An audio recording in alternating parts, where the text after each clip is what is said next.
Salut les collectionneurs et bienvenue sur Baka. On se retrouve pour une nouvelle vidéo des sélections Bishoujo du mois. Je sais que vous réclamiez le format, mais bon, ça n'a pas pu se faire les mois précédents, ça arrive. Hein. Ça peut arriver. Principal, c'est qu'on soit là en ce mois de mai pour cette belle sélection. Vous allez voir qu'il y a du très lourd. On va du coup commencer par s'abonner. Je pense que commencer par s'abonner, c'est bien, parce que si vous aimez le format, vous aimez la chaîne et du coup, on espère que vous allez nous rejoindre.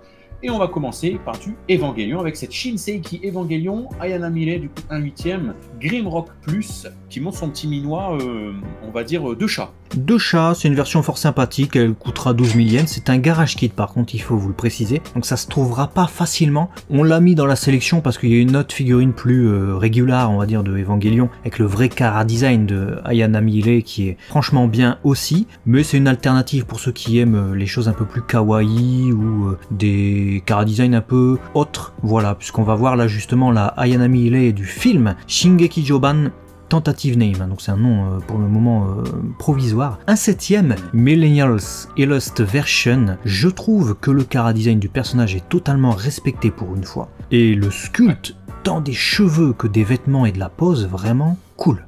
Ouais, je suis d'accord. Moi, j'aime énormément les cheveux comme ça, la façon dont ils ont apporté un petit dégradé un petit peu clear. C'est vraiment la mode du moment et je pense qu'ils ont raison, du moins, parce que ça sera passager, hein, après ils vont passer à autre chose. Mais en attendant, ça nous fait agrémenter notre collecte de choses originales et là, ça prend tout son sens. Le paint est harmonieux, le détail est harmonieux. Non, si t'es fan d'Evangelion, clairement, c'est un petit must-have, hein, cette Ayana Mile. Ouais, clairement une pose pas sobre et en plus de ça, du beau brush. Allez-y, on passe ensuite à Hololive avec Ozora Subaru qu'on avait vu en prototype, une figurine pétillante avec beaucoup de couleurs hein, et qui t'avait fait penser à une dresseuse Pokémon. Ouais, c'est exactement ça, et avec les couleurs maintenant c'est encore pire, hein. Tu lui enlèves sa petite trompette, tu lui mets des Pokéballs et tu lui mets un Possipi ou un Negapi au sol là, les rouges bleus Pikachu là, c'est ça, c'est un dresseur Pokémon. Notons que le visage alternatif est franchement cool avec les deux yeux comme ça, avec pas mal de nuances de couleurs, le sourire. Non, franchement, belle petite figurine si vous êtes fan du coup de la licence et c'est tiré d'un personnage du coup. Hololive, c'est les virtual youtubeurs, je crois, un truc comme ça. Si je dis pas de la Ensuite, on avait vu une Shangri-La Frontier, on passe vite fait dessus. Elle est très particulière, mais moi j'ai beaucoup aimé l'équilibre de la pose et le rendu qu'ils ont voulu donner. Je trouve que cette figurine a une âme, même si le Kara design est un peu particulier, le visage peut surprendre, j'entends. Voilà, c'était juste pour souligner un peu une figurine qui a de la vie, je trouve. Il se dégage vraiment quelque chose de cette figurine. Sur ça, on peut pas lui enlever. Ça a de la vie, il y a un petit côté clownesque un petit peu. Sur ça, on peut pas lui enlever. Après, le reste, tu as tout dit. On va du coup passer à une figurine d'Azur Lane, Honolulu, 1/7, Lightweight Version. Bon, là, on est sur quelque chose d'assez sexy assumé, on va dire. Elle existe d'ailleurs en deux versions. Vous aurez une version, je pense, deluxe avec ses missiles ou ses armes sur les côtés et une version plus classique. Il y a un peu de transparence ci et là, le dégradé des cheveux comme ça, progressif tout en étant sur du clear. Je trouve ça de toute beauté. Les collants, c'est pareil. Non, il y a quelque chose de très séduisant, certes, mais qui marche dans cette figurine. Donc voilà, ça mérite de figurer dans ce classement. Ouais, d'autant plus qu'il y a beaucoup de détails sur la casquette, je trouve, c'est très réussi. Les cheveux, tu l'as souligné, moi j'adore, hein, le clear dégradé comme ça. Et l'expression du visage un peu comme ça, tsundere, ça fait fondre, effectivement. Autre chose sur ce personnage, puisqu'elle continue à être déclinée, Honolulu, avec cette Dream Teach sur laquelle on va s'attarder un peu plus, la Futari no Omatsuri. C'est une version Matsuri, donc c'est les festivals au Japon, vous savez. Donc là, elle est dans une pose un peu plus dynamique, mais également en kimono. Je l'adore. Je suis amoureux de cette proposition.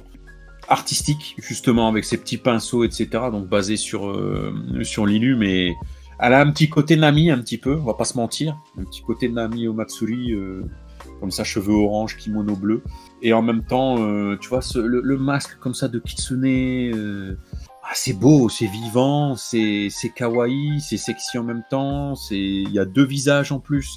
a quelque chose de très positif. C'est des ondes positives en fait que je ressens avec cette figurine et j'aime beaucoup. J'aime vraiment beaucoup. Ouais, la pose est très dynamique et le fait qu'on n'ait pas peut-être le socle définitif fait aussi que cette transparence, on voit un peu comment elle épouse un peu le décor, j'ai envie de dire. Et je dois avoir un problème avec les tsundere parce que j'adore aussi le deuxième visage. C'est vrai que le visage pétillant est vraiment sympa, mais le visage aussi plus sérieux, waouh!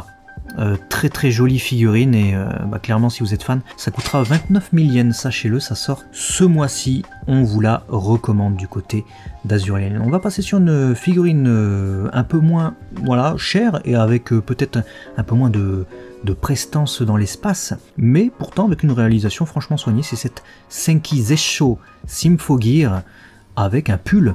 Waouh! Texture. Ouais, c'est clairement le truc qui ressort tout de suite. Au-delà de cette magnifique chevelure hyper originale et que j'aime beaucoup, c'est le jeu des textures.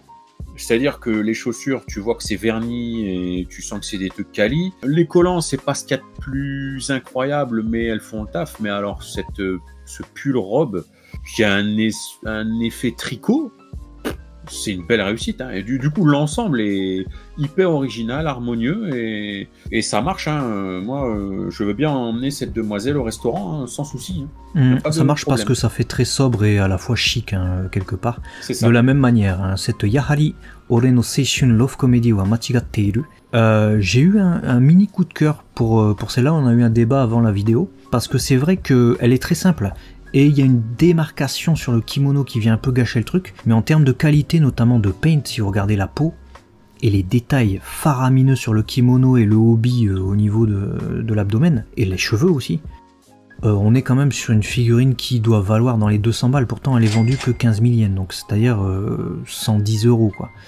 Donc franchement, pour les fans de la licence, je trouve que c'est une très très belle figurine du personnage. Ouais, et puis la déco qui est livrée avec, hein, la table, la petite théière et tout, ça apporte un vrai charme à l'ensemble. Donc voilà, dites-nous si vous êtes fan de cette proposition. On va passer sur une figurine de l'atelier Risa, avec une figurine de Reisalyn Stout en 1/6. Petite demoiselle, assise très certainement dans sa chambre, ou que sais-je, toute rêveuse à quelque chose, je ne sais pas, mais en tout cas... une belle harmonie, je trouve. C'est ça le mot que j'ai, c'est harmonieux, que ce soit les couleurs, que ce soit le sculpte, que ce soit son expression. Quelque chose de sympa qui se dégage de cette figure. Ouais, pourtant c'est le foutoir, hein, parce qu'elle n'a pas rangé au sol, il y a des trucs qui traînent un peu partout. Cela dit, j'ai l'impression que c'est une tendance aussi sur les ateliers Risa. On a beaucoup ce personnage-là avec soit des tonneaux, soit des carreaux derrière, mais des trucs qui sortent des livres qui volent et tout. Donc c'est souvent le foutoir sur les figurines, mais pour le mieux, parce que ça fait beaucoup de détails et surtout la précision de la peinture. Je trouve que le paint, en plus du sculpte évidemment, mais le paint ne vient rien gâcher, le paint vient tout souligner sur cette figurine, donc très très belle figurine, 21 000 yens, environ 170 €. Allez-y si vous êtes fan. Pour ce qui est des figurines qui sont quand même plutôt imposantes, impressionnantes, on a en termes de prix 7 Fate Grand Order BB 1/8 Moon Cancer, parce que oui, 27 800 yens, je vous l'ai dit, en termes de prix ça picote, on est sur du 240 €. Maintenant on est sur un diorama de 30 cm littéralement, où ses cheveux en clear comme ça, on a l'impression que c'est des ailes, ça cape à la Code Geass Lelouch si vous connaissez, c'est plutôt beau tout ça. Bon, c'est vraiment très beau et en plus de ça, j'ai l'impression que c'est une réédition avec des couleurs alternatives et il y a deux visages. Vraiment, les deux sont vraiment bien et on a l'impression d'avoir un vrai diorama quand on achète cette figurine. Donc clairement, si vous êtes fan de Fate Grand Order, nous, hein, de loin comme ça, et ben, on est séduit par cette figurine. Donc on vous la conseillerait. Et alors une figurine qu'on va vous conseiller ce mois-ci, si vous avez vu la série, Kyoko Suri. Regardez-moi le détail de cette figurine, c'est même plus une figurine à ce niveau-là, c'est du diorama. Ah, c'est ouf, hein. C'est ouf, c'est-à-dire que du sculpte, qui est quand même, en termes de proposition, bien pensé, hein. Voilà, assis sur une décharge, sur un feu tricolore qui s'est ramassé la gueule de rouille et de casse. Tu te dis, ok, ouais, déjà là, c'est bien fait. Mais alors, le détail du paint! My God, la rouille, on a même de la coulée de rouille, c'est-à-dire que tu as de la rouille et puis après il pleut et du coup ça crée un liquide comme ça orange et on le retrouve sur ce tuyau là, sur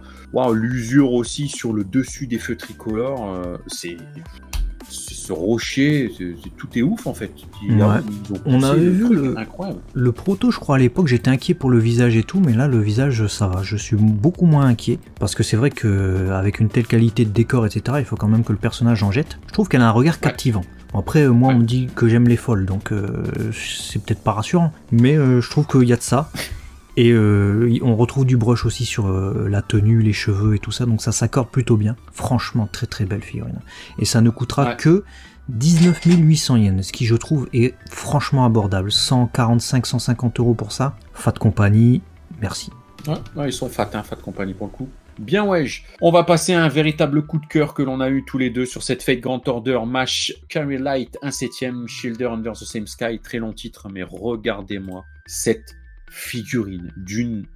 J'aime le terme harmonie aujourd'hui, mais alors là, on est dedans. C'est sobre, c'est chic, c'est classe, c'est bien sculpté, c'est vivant, on a l'impression qu'elle nous parle. Waouh, quel vent frais! C'est un vent frais, c'est un truc de fou, parce que la technicité fait tout sur cette figurine. Elle paraît très simple, mais regardez un peu toutes les diverses photos, en fait.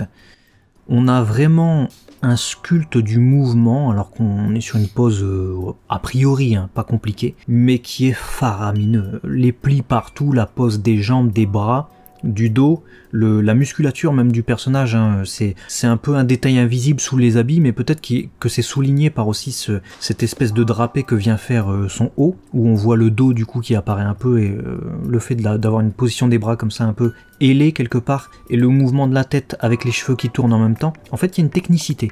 Et je trouve que c'est comme si elle avait du charisme, cette figurine. On ressent toute la technique, et malgré sa sobriété en termes de... Voilà, c'est un personnage debout, voilà, il n'y a pas 36 trucs artifices. Et ben, TAP, tu la trouves magnifique, et le paint est réussi. Bah, tu vois, j'étais en train de me dire, mais qui a sculpté cette dinguerie? Et clairement, il s'agit de Joge Akane. Et franchement, ça mériterait, on va en parler peut-être avec Léo, mais de vous faire une vidéo sur ce sculpteur, parce que je suis en train de regarder, il y a des propositions, là, il y en a une vingtaine, et j'ai l'impression que c'est son style, de faire quelque chose de sobre, classe, mais qui t'attrape. Donc, ouais, chapeau bas. Chapeau bas, pourquoi pas. Ça serait totalement un nouveau concept de vidéo qui pourrait éventuellement vous intéresser si vous aimez. De toute manière, si vous regardez les vidéos Bishoujo, outre les jolies filles, j'imagine, c'est aussi que vous aimez voir de belles figurines, de beaux sculptes, de beaux produits, donc j'imagine que ça pourrait vous intéresser. Dites-nous dans les commentaires. On continue, on va passer vite fait sur cette Altria Pendragon Saber Under the Same Sky, parce que bon, des figurines Saber comme ça, Altria Pendragon, on en voit pas mal. Celle-là quand même a un style, elle dégage quelque chose. Mais ils ont peut-être pas été jusqu'au boutiste. Ouais, c'est exactement ça. C'est-à-dire que l'ensemble fonctionne. Voilà, cette cape, ça prend sous son effet, cette belle robe. Elle a sorti les bas, magnifique épée. Ok, ça marche. Mais si tu prends le temps 2 minutes de t'arrêter sur le détail et tu te dis, ah ouais, bon, cette cape qui est censée avoir une texture un peu, tu vois, c'est du presque comme du pilou, tu vois, c'est censé être chaud, c'est censé être cotonneux, je sais pas. Là, ça fait bloc. Tu regardes la robe, elle est assez raide. Tu regardes les cheveux à des endroits, ça l'est un peu. Voilà. Le détail des différentes choses est perfectible, mais l'ensemble fonctionne bien. C'est ce que j'appelle un trompe-l'œil qui fait remplir les caisses. Donc bien joué Aniplex. Ouais, disons que c'est dommage. Ils étaient à ça de faire une figurine parfaite. Elle est très belle, mais perfectible. Voilà, t'auras pas la figurine parfaite du personnage. Et justement, vu qu'on parle de figurine pas parfaite, mais pourtant très belle au premier abord, c'est cette Hololive de Minato Aqua sur laquelle on va passer vite fait, parce qu'il n'y a pas 30 000 trucs à dire. Tu la regardes comme ça, tu fais franchement kawaii la figurine. En plus, tu vois les couleurs sont jolies, un beau rose, la présentation et l'équilibre aussi sont attractifs dans le sens où t'as, un peu comme les figurines Pokémon, on en reparlait des Artefix J, mais cet équilibre qui vient donner une dynamique. Mais c'est vrai que si tu regardes de près, bon, c'est largement perfectible. Donc voilà, il y a un visage aussi alternatif pour ceux que ça intéresse. On va passer à une original. Original Nia, du coup, 1/7 China Dress Version. Regardez-moi comme c'est beau, le décor boisé comme ça, ce vase, cette verdure, et puis la classe de ce personnage central comme ça, avec un kimono tout en finesse. Il y a énormément de finesse, je trouve. Les mèches, les doigts, la gestuelle, le tombé de tissu, la façon dont elle croise ses jambes, les chaussures, tout est fin. Et du coup, c'est agréable en fait. Chain Adresse, d'ailleurs, davantage qu'un kimono, je pense. Mais on en voit beaucoup des figurines comme ça avec des femmes posées sur une sorte de fenêtre chinoise, etc. Là, ils ont pris le parti de faire un carré. Bon, le carré est penché, on a bien 4 côtés. Mais du coup, ça offre une perspective différente. Les yeux verront également. Et puis, je trouve qu'elle s'intègre bien dans n'importe quelle...